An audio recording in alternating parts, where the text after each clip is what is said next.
I want to welcome you to this morning's sitting. On Tuesday, 2nd May 2023, Parliament passed the Anti-Homosexuality Bill 2023 with amendments to 5 clauses following proposals by President Yoweri Museveni. The committee recommends that Parliament considers and adopts this report and that the Anti-Homosexuality Bill 2023, as returned by the President, be reconsidered and passed into law subject to the following amendments. The minority has examined the proposals by the President and is of the considered opinion that they are insufficient to salvage the bill. In light of the above, the minority recommend that the entire bill be rejected. I beg to move. I want to put a question that the minority report moved by Honorable Fox Odoi on Anti-Homosexuality Bill 2023 as returned by His Excellency the President be approved by this House. Those in favor say and the contrary nay. The nays have it. I beg to report that the committee of the whole House has reconsidered the bill entitled the Anti-Homosexuality Bill 2023 and passed it with amendments discussed in the House. I beg to report. Motion for Thank adoption of the report of the Committee of the Whole House. Right on, Speaker and all members, I beg to move that the report of the Committee of the Whole House be adopted. I put a question that the House adopts the report of the Committee of the Whole House. Those in favor say and the contrary nay. The ayes have it. Bill's third reading. The Anti-Homosexuality Bill 2023 as returned by the President. I beg to move that the bill entitled the Anti-Homosexuality Bill 2023 be read third time and do pass as amended. I beg to move. Thank you. Honorable members, in furtherance to Article 88 of the Constitution and Rule 24(1) of Rules of Procedure, and as earlier on, as I'd said earlier on, that we have 301 members present and 40 virtually, that's 341, as opposed to 177 that is required by the rules for us to have the bill go to third reading. I now put a question that the Anti-Homosexuality Bill 2023 as returned by His Excellency the President be read the third time and do pass. Those in favor say and contrary nay. The ayes have it. A bill for an act titled the Anti-Homosexuality Act 2023. The bill passed and the title settled. In the sitting, Parliament passed the Income Tax Amendment Bill 2023 that will see the salaries of staff in the Office of the Directorate of Public Prosecutions exempt from taxation. The committee is recommending that Section 21(1)(2) of the Income Tax Act is amended to include the employment income of prosecutors in the office of the DPP as tax-exempt employees. The question why we have issues with it is piecemeal exemption into the civil service. We are going to lead to a chain reaction where every other agency of government will come here and say, please exempt me. And it will lead to discrimination.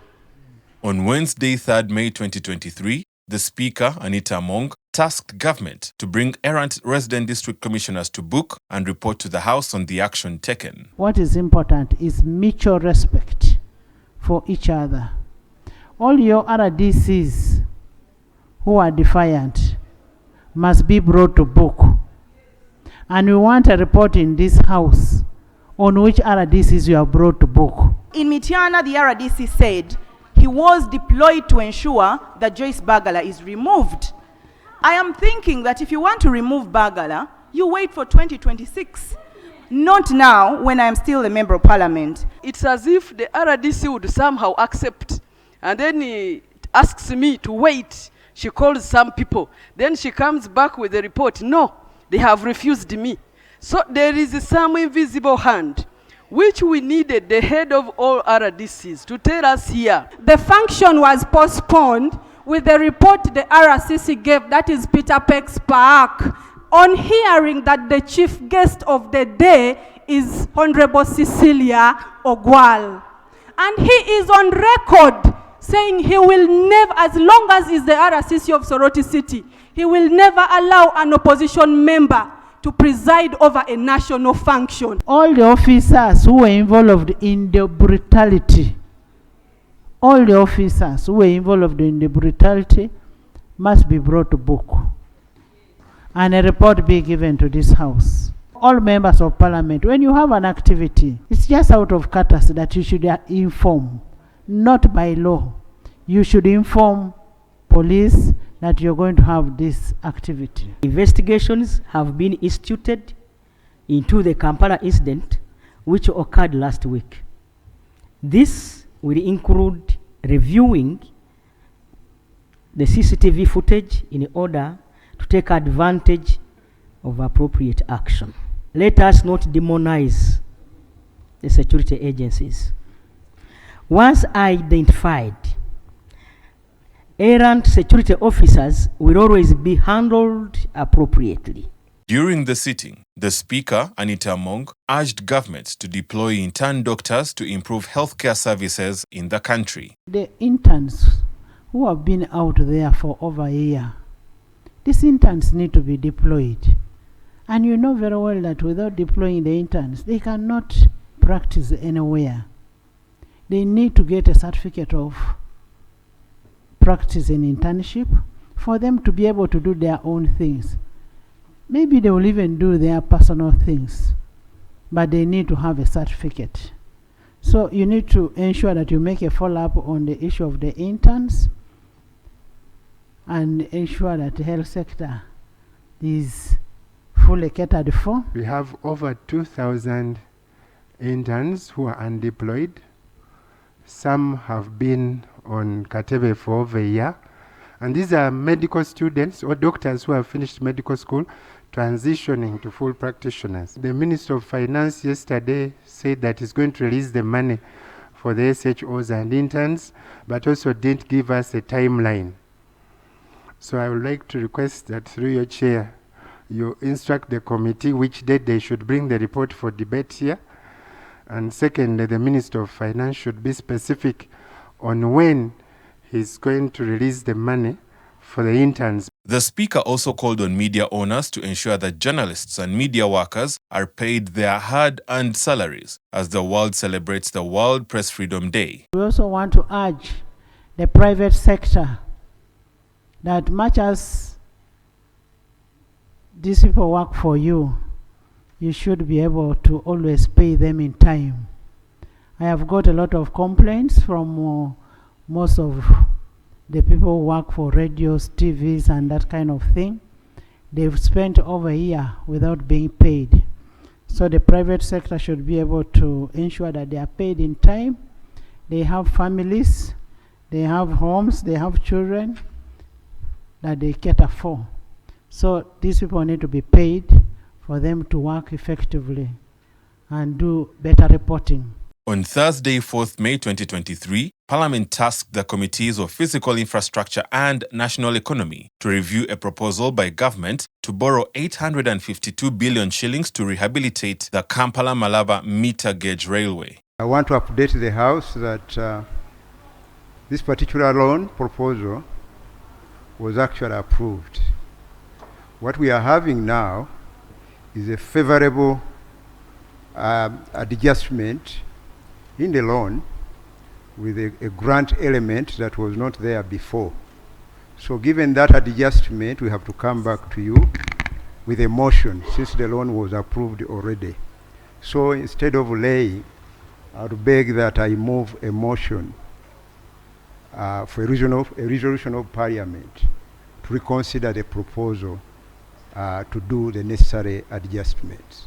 The House cannot just approve or do any amendment on that. Let it go to the committee. Even if it goes for one day, Honorable Minister, it will come back and the House approves.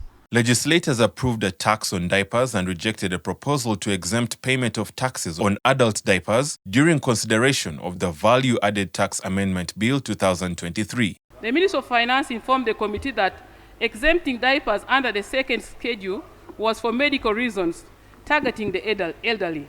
Currently, all types of diapers are exempted.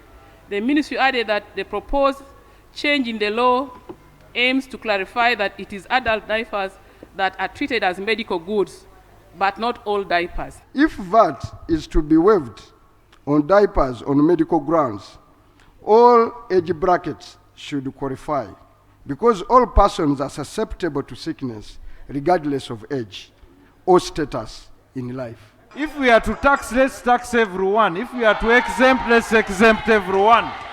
Honorable members, motion. Let's tax all the diapers. Very high.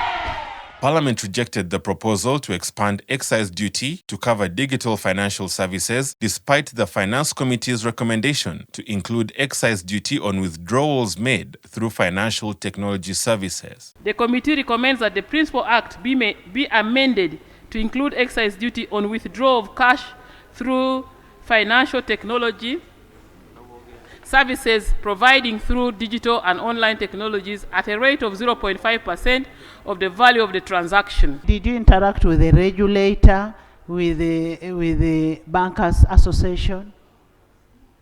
Regulator meaning Bank of Uganda, with the Bankers Association? No, Right Honorable, no. Can you delete that? I put a question that we drop a clause 4B on banking. Those in favor say aye, to the contrary nay. The ayes have it. We shall not allow that. The Speaker, Anita Among, demanded immediate intervention for residents of Kigezi-Rwenzori region who have been affected by floods. And we want to ask the Minister of Disaster to come and present what report, immediate action have they taken on what is happening and what are the long-term plans. It still takes us back to what we have been saying. We need a disaster commission. It's a constitutional requirement.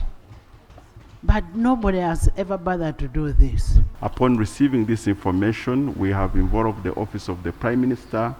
I've also informed the Minister of Works. We are doing all that we can to make sure that the situation at least temporarily improves as we plan for a permanent solution for this. How's adjourned to Tuesday at 2?